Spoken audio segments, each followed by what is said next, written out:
সামাজিক সচেতনতা উপর বালিকা মঞ্চের উদ্যোগে পিএম শ্রী ছোট খিলেস স্কুলে এক অনুষ্ঠান অনুষ্ঠিত হয়। 19শে নভেম্বর বেলা 1 ঘটিকায় এই অনুষ্ঠানটি অনুষ্ঠিত হয়। এই অনুষ্ঠানে বিদ্যালয়ের ছাত্রছাত্রী, অঙ্গনওয়াড়ি কেন্দ্রের শিশুরা এবং মায়েরা সামিল ছিলেন। ছাত্রছাত্রীদের পড়াশোনায় আগ্রহ বৃদ্ধি, বিদ্যালয়মুখী করতে বালিকা মঞ্চের এই উদ্যোগ। এছাড়া এই আলোচনা সভায় চলতি ঘটে যাওয়া নানা বিষয়গুলি তুলে ধরা হয়। ড্রাগস, বাল্য বিবাহ, সাইবার অপরাধ সম্পর্কে ছাত্রছাত্রীদের পাঠদান দেওয়া হয়। প্রদীপ প্রজ্বলন করেন প্রধান অতিথি ডক্টর সুচরিতা চৌধুরী, প্রধান শিক্ষক ইন্দ্রজিৎ মজুমদার ও বটতলা গ্রাম পঞ্চায়েতের প্রাক্তন উপপ্রধান হারাধন দাস। নাচ, গান, আলোচনার মাধ্যমে এক সুন্দর অনুষ্ঠান অনুষ্ঠিত হয় বিদ্যালয়ে।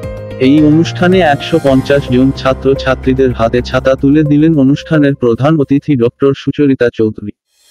বিগত বন্যায় ক্ষতিগ্রস্ত এলাকাগুলির মধ্যে একটি হচ্ছে ছোটখিল। বন্যা কবলিত মানুষ বন্যার সময় এই বিদ্যালয়ে আশ্রয় নিয়েছিলেন। এই এলাকার ছাত্রছাত্রীদের হাতে ছাতা তুলে দিলেন মাইকেল মধুসূদন দত্ত কলেজের প্রাক্তন অধ্যাপিকা ডক্টর সুচরিতা চৌধুরী। মোট 150 জনের হাতে ছাতা তুলে দেন।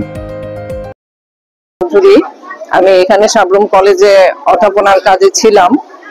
এপ্রিল মাস 2022-এ আমি রিটায়ারমেন্টে গেছি, কিন্তু সাবরুমের বিভিন্ন সামাজিক কর্মকাণ্ডের সঙ্গে আমি এখনো যুক্ত থাকি।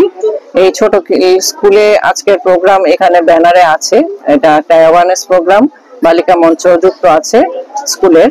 এবং এখানে কথা বলার জন্য আমি এসেছি, যেটা লার্নিংটাকে আনন্দময় করে তোলার জন্য কিভাবে আমরা ভাবতে পারি, ছোটদের আমরা কি বলতে পারি এই বিষয়ে, এই নিয়ে আমার কিছু বলার আছে। এবং আমাকে আমন্ত্রণ জানিয়েছেন স্কুল কর্তৃপক্ষ, আমি সেই জন্য কৃতজ্ঞ। এই অনুষ্ঠানে আসতে পেরে ভালো লেগেছে এবং আমার মনে হয়েছে যে ছাত্রছাত্রীদের একটা সার্বিক উন্নয়নের জন্য তাদের দৈনন্দিন জীবনে ভালো থাকা একটা বিশেষ ভূমিকা রাখে।